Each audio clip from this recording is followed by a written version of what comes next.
اعوذ باللہ من الشیطان الرجیم بسم اللہ الرحمن الرحیم اللہم صلی علی سیدنا محمد وعلی آل محمد صلی اللہ علیہ وسلم۔ السلام علیکم رحمۃ اللہ وبرکاتہ۔ ناظرین، میں نعیم بٹ اسیر جدہ اخبار نامہ میں آج بروز 20 اکتوبر 2024 کی جنگ اخبار میں چھپنے والا ذرا ہٹ کے یاسر پیر زادہ صاحب کا کالم موٹیویشنل اسپیکرز کے لیے ایک چیلنج۔ آج صبح بستر سے نکلنے کو دل نہیں چاہ رہا تھا، کچھ موسم کا تقاضا تھا اور کچھ طبیعت پر سستی چھائی ہوئی تھی۔ پھر اپنا ہی ایک موٹیویشنل کالم یاد آ گیا جس میں جوانوں کی تن آسانی پر میں نے غالباً رونے دھونے کی بات کی تھی۔ اقبال نے اس موضوع پر ایک شعر بھی کہا تھا، دیکھیے کیسا اتفاق ہے کہ اقبال اور میرے خیالات 100 سال بعد ایک جیسے ہو گئے ہیں۔ کچھ برس اور مل گئے تو انشاءاللہ نیتشے کو بھی دیکھ لیں گے۔ بستر میں لیٹے ایک اور موٹیویشنل کول بھی یاد ذہن میں آ گیا کہ یور نومل ڈے از، انگریزی مجھے نہیں آتے۔ اس کے بعد بستر سے نہ نکلنے کی کوئی وجہ نہیں تھی، لیکن میں تب سے سوچ رہا ہوں کہ ہم میں سے جو لکھاری حضرات دوسروں کو موٹیویٹ کرنے میں لگے رہتے ہیں، بسا اوقات خود انہیں موٹیویشنز کی بہت ضرورت ہوتی ہے۔ اور کیوں نہ ہو، ہم بھی انسان ہیں۔ یہ اور بات ہے کہ تحریروں میں خود کو ولی اللہ بنا کر پیش کرتے ہیں۔ کسی زمانے میں مجھے ترغیبی مقررین موٹیویشنل اسپیکرز کے لیکچر سننے کا بہت لطف آتا تھا، لیکن اب میں نے وقت ضائع کرنے کے اور بہت سے طریقے ڈھونڈ لیے ہیں۔ اب میں یوٹیوب پر رانا ایجاز کی مزاحیہ ویڈیو، 90 کی دہائی کے گانے، مولویوں کے درمیان مناظرے دیکھتا ہوں،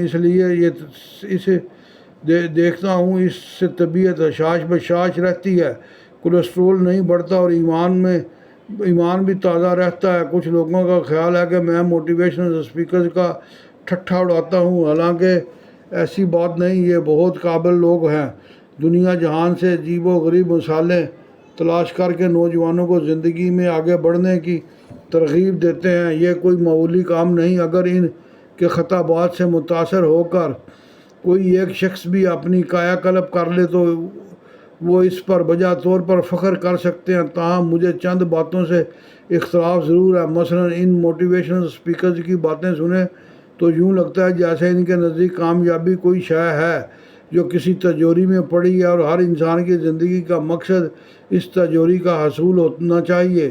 کامیابی یا خوشی کی ایسی تعریف کرنا جس پر سب متفق ہو جائیں ممکن نہیں۔ اس لیے دولت مند افراد کی مثالیں دے کر یہ فرض نہیں کیا جا سکتا کہ فقط وہی کامیاب ہیں اور باقی دنیا جھک مار رہی ہے۔ ایک معروضہ اور ہے، وہ جو کم و بیش ہر ترغیبی مقرر نے قائم کر رکھا ہے، گو کہ وہ اس کا برملا اظہار نہیں کرتے، مگر یوں لگتا ہے جیسے ان کے ذہن کے کسی کونے خدرے میں یہ بات ضرور ہے کہ چونکہ دنیا میں کوئی کام ناممکن نہیں۔ نیپولین کا شکریہ جو انہیں یہ بات بتا گیا۔ اس لیے اگر کوئی شخص ناکام ہے تو اس کی اپنی غلطی ہے، اس نے زندگی کی ناقص منصوبہ بندی کی، کیونکہ سیلف ہیلپ کی تمام کتابیں تو ہر قسم کے مسائل کے حل بتاتی ہیں۔ میرے نزدیک یہ سوچ بے حد پریشان کن ہے، اور اس کی وجہ یہ ہے کہ اس قسم کے مفروضہ ان غریب اور پسے ہوئے طبقات کے افراد کی توہین کرنے کے مترادف ہے جو روز جیتے اور روز مرتے ہیں۔ ہم اپنے قفس کے گوشے یعنی کمفرٹ زون میں آرام سے بیٹھ کر یہ کیسے فرض کر سکتے ہیں کہ جو شخص زندگی کی دوڑ میں ہم سے پیچھے رہ گیا وہ نالائق تھا اور ہم ترم خان۔ زندگی اس قدر سادہ نہیں کہ چند فارمولوں پر عمل کر کے گزاری جا سکے۔ اب تک کوئی ایسا کلیہ ایجاد نہیں ہو سکا جو سب لوگوں کے لیے یکساں طور پر سود مند ہو۔ یہ کارخانوں اور ورکشاپوں میں کام کرنے والے بچے اور شاپنگ مالز میں کھڑی بچیاں جو خالی آنکھوں سے لوگوں کو لاکھوں روپوں کی خریداری کرتے ہوئے دیکھتی ہیں، انہیں کون سی سیلف ہیلپ کی کتاب پڑھائی جائے کہ یہ راکٹ بن جائیں اور ناکامی کے مدار سے باہر نکل کر کامیابی کے سیارے پر اتر جائیں۔ مجھے یوں لگتا ہے کہ ہم اس زندگی کا تصور بھی نہیں کر سکتے جو یہ آفتادگان خاک گزارتے ہیں۔ اس لیے بعض اوقات مجھے موٹیویشنل اسپیکر کا رویہ توہین آمیز لگتا ہے، کیونکہ وہ زندگی میں اس کامیابی کو پا چکے ہوتے ہیں جس کا وہ پرچار کرتے ہیں، سو ان کے نزدیک یہی ایک پیمانہ ہے جس پر لوگوں کو پرکھا جانا چاہیے۔ میں پھر کہوں گا کہ ان تمام باتوں کا یہ مطلب ہرگز نہیں کہ ترغیبی مقررین لوگوں کو کامیابی کے گر بتانا چھوڑ دیں یا انہیں متحرک نہ کریں۔ مدعا صرف اتنا ہے کہ آپ اپنے لیکچر میں ان لوگوں کے جذبات کا بھی خیال رکھیں جو اس لکیر سے نیچے رہتے ہیں جہاں موٹیویشن کے ہجے سیکھنے سے پہلے 10 گھنٹے تک کسی بھٹھے میں کام کرنا پڑتا ہے۔ سیلف ہیلپ کی کسی کتاب میں اس قسم کی زندگی گزارنے کا فارمولہ نہیں ہے۔ مجھے فلموں کی مثالیں دینے کا شوق ہے۔ اس موضوع پر 2 فلمیں اس وقت میرے ذہن میں آ رہی ہیں۔ ایک کا نام ہے میڈ ہے۔ یہ چند قسطوں پر مشتمل ایک لڑکی کی کہانی ہے جس کا شوہر اس پر تشدد کرتا ہے اور وہ ایک رات اپنی بیٹی کو گود میں لے کر گھر سے نکل جاتی ہے جب اس کی جیب میں فقط $18 ہوتے ہیں۔ اس کے پاس رہنے کے لیے نہ کوئی ٹھکانہ ہوتا ہے اور نہ ہی کھانے کے لیے پیسے، اور خودداری کا یہ عالم ہوتا ہے کہ اس لڑکے کے گھر بھی رہنا پسند نہیں کرتی جو شادی سے پہلے اسے چاہتا تھا۔ دوسری فلم دل اسمتھ کی آپ یہ ایسے شخص کی کہانی ہے جس کی اپنی بیوی سے علیحدگی ہو جاتی ہے۔ چھوٹی عمر کا بیٹا اس کے ساتھ ہے اور سر پر چھت نہیں ہے، سو ایک رات انہیں ٹرین اسٹیشن کے ٹوائلٹ میں گزارنی پڑتی ہے۔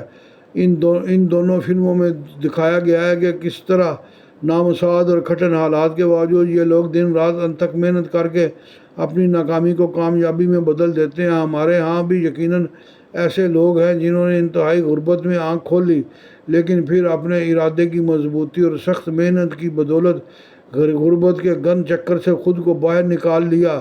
لیکن ایسے لوگوں کی تعداد بہت کم ہوتی ہے۔ زیادہ تر لوگ جو غربت کی لکیر سے نیچے پیدا ہوتے ہیں وہ اس نظام کو شکست دینے کے قابل نہیں ہوتے اور اس میں ان کا قطعاً کوئی قصور نہیں ہوتا۔ ہم جو خود کو بہت قابل اور ہونہار سمجھتے ہیں، ہو سکتا ہے کہ تھوڑی بہت قابلیت ہم میں ہو، لیکن ہم فٹ پاتھ پر پیدا ہوتے ہیں اور وہیں ہماری شادیاں اور بچے ہوتے ہیں۔ اس وقت پتہ چلتا ہے کہ ہم کتنے پانی میں ہیں۔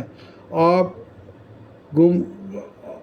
گم میں یوسفی صاحب نے ایسی غربت کا نقشہ کھینچا ہے۔ میری موٹیویشنل اسپیکر سے درخواست ہے کہ وہ پڑھیں اور پھر بتائیں کہ اس زندگی کا اثار کیسے توڑا جائے جو موت سے بھی بدتر ہوتا ہے۔ موٹیویشنل جو حضرات ہیں یہ ایک اور بھی بات بتائیں نا، مزدور جو ہیں وہ صبح کام پہ آتے ہیں اور شام مطلب ہے کہ وہ بیٹھے رہتے ہیں، انہیں مزدوری نہیں ملتی۔ اسی طرح ویلڈر صبح آتا ہے، اس کے پاس کام نہیں ہوتا۔ اسی طرح مکینک ہے، وہ صبح آتا ہے، اس کے پاس ایک گاڑی کام کرانے کے لیے تھی۔ اسی طرح موٹر سائیکل مکینک ہے۔ مطلب ہے کہ اس کا کیا حال دیتے ہیں وہ، کس طرح سے وہ مطلب ہے کہ وہ چاہتے ہیں کہ وہ کام آئے اور وہ مزدوری کریں اور وہ آگے نکل جائیں، لیکن انہیں مزدوری کون دے گا؟ یہاں پاکستان میں تو مزدوری نہیں ملتی۔ صبح سے لوگ شام تک گھر چلے جاتے ہیں اور ان کی جیب میں ایک پیسہ نہیں ہوتا، اور وہ جا کے پھر راستے میں کسی کی منتیں کر، ترلے کر، کسی دکان والے کے پاس جا، رات کی روٹی کے لیے آٹا 1 کلو لے، یہ لے یار، کل کام آئے گا، میں کل تجھے دے دوں گا۔ وہ بھی کہتا ہے چلو کوئی بات نہیں، دے دو اس کو، یہ کل دے دے گا۔ یہاں کاروبار ہی نہیں ہے، کام ہی نہیں ملتا، تو پھر وہ بے روزگاری جو ہے وہ اتنی عام ہے۔ تو اس میں موٹیویشنل جو ہیں وہ اسپیکر جو ہیں وہ کیا حال بتاتے ہیں اس کا؟ یہ کام دیں ان کو تو وہ کیسے کام نہیں کریں گے؟ وہ اپنی بگڑی جو ان کے حالات ہیں انہیں وہ درست کرنا چاہتے ہیں، لیکن اس کا کیا علاج ہے کہ سالوں سال مطلب ہے کہ لوگ پڑھے لکھے بچے جو ہیں وہ جاتے ہیں آفیسز میں، جا کے کام کی تلاش میں نکلتے ہیں، نہ گورنمنٹ کے پاس ان کو کام دینے کا، نہ سرکاری نہ پرائیویٹ سیکٹر میں انہیں کام ملتا ہے۔ ایسے بڑے مطلب انجینئرز اور دوسرے بچے جو ہیں وہ در بدر پھرنے ہیں۔ ان کے بارے میں آپ کیا کہیں گے؟ ان کے بارے میں مطلب باتوں سے ہی صرف یہ یاسر پیر زادہ صاحب ہمیشہ صحیح مطلب ہے کہ نقطہ اٹھاتے ہیں، اللہ ان کو جزائے خیر دے۔ یہ جو موٹیویشن جو بنائے، مجھے تو یہ اللہ جانتا ہے، میں تو ان کو سنتا ہی نہیں بالکل، میں تو ان کو تھپڑ مارتا ہوں کہ میں نے وقت ضائع نہیں کیا ان کے اوپر کہ یار تم بتاؤ نا یہ بے روزگاروں کا کیا قصور ہے، وہ کام نہیں کرنا چاہتے، وہ بھی بڑا آدمی بننا چاہتے ہیں، وہ بھی کام کرنا چاہتے ہیں۔ ایک مکینک کے پاس جو ہے اگر ہر روز 2,000 5,000 روپے کی مزدوری اس کی ہو جائے تو وہ خوش ہوگا، یا وہ آتے ہی صبح کام کرنے کے لیے اور شام تک ہاتھ جھاڑ کے چلا جاتا ہے گھر، کوئی گاڑی نہیں آتی کام کرانے کے لیے۔